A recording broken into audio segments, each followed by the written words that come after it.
Let's take a look at the cash flow statement. So let's go back to our financial statements here. And what we really want to do is we want to look at how our overall cash change. What's the reason for the cash? So we've got a beginning balance of cash. This is the ending balance in 2018 of 706,873, and the balance in cash at the end of 2019 is 1,429,000. So that's what we should be looking for when we go to the cash flow statement. So let's go and do that. As you can see, we're just going to go right to the cash and cash equivalents down here at the bottom. What you can see is that we've got beginning year cash 706,873 and end of year cash 1,429,000. So these two numbers come right from the balance sheet. And what they're doing is they're highlighting that the net, in this case, increase, and you can see increase versus a decrease. The net increase is 722,000, the difference between our cash balance. So now what we want to do is we want to break that up into our three different buckets: operating, investing, and financing. Those are the three things we want to do. So let's go and take a look at our operating cash flows, right? So the way this particular cash flow statement starts is it starts not with trying to come up with amount of cash collected, etc. What it does is it starts with net income. It starts with the net income of the company.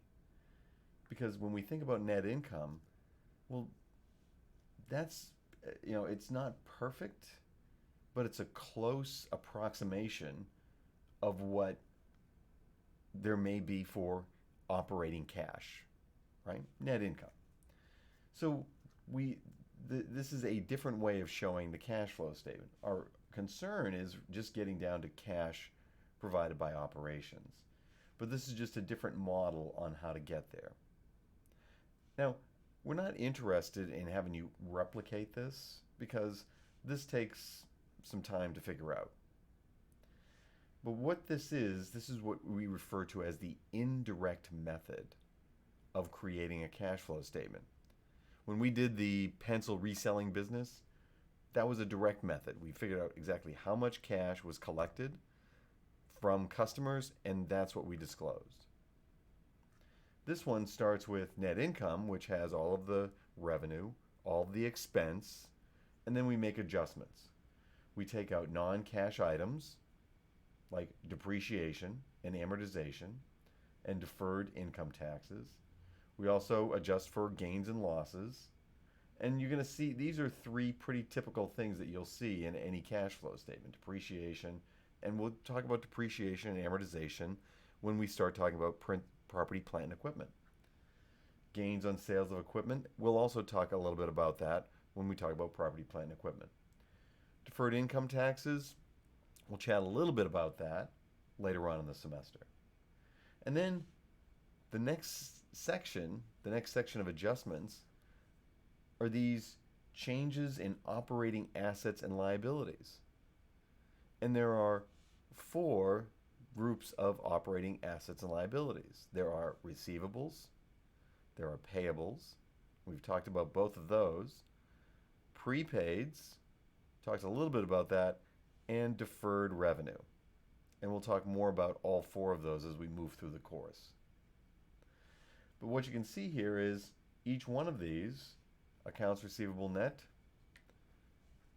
if we take a look at accounts receivable net, inventories, and all these are adjustments. How we come up with these will be something we'll chat about later on. But all of these, receivable, inventory, which is a prepaid, other current assets, accounts payable, accrued wages. We don't know what accrued means yet, but we'll get there.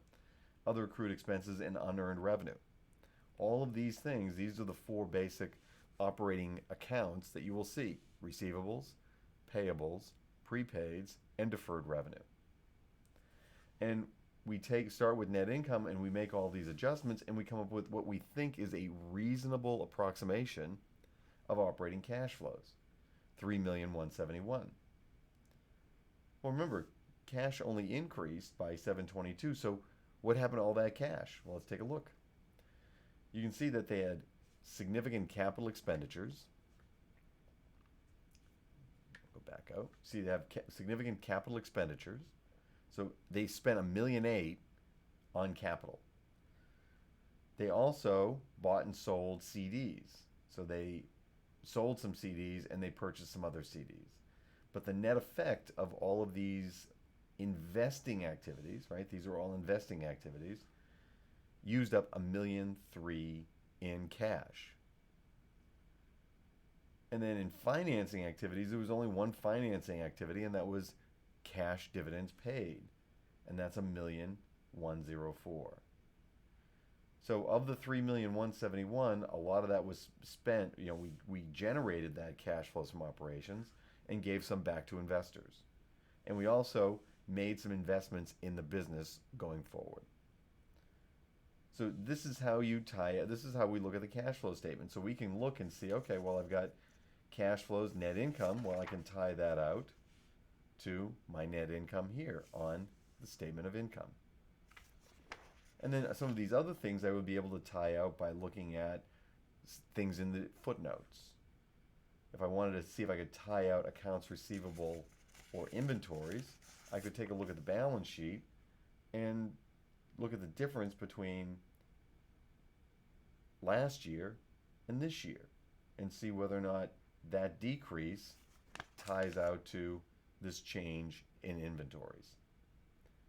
This is all, going to be a little bit beyond the scope of the course on how to construct this. What I want you to focus on is, being able to tie out net income, maybe being able to, when we get to property, plant, and equipment, at least find some of these items. Find maybe these are all things that might be in footnote disclosures, etc.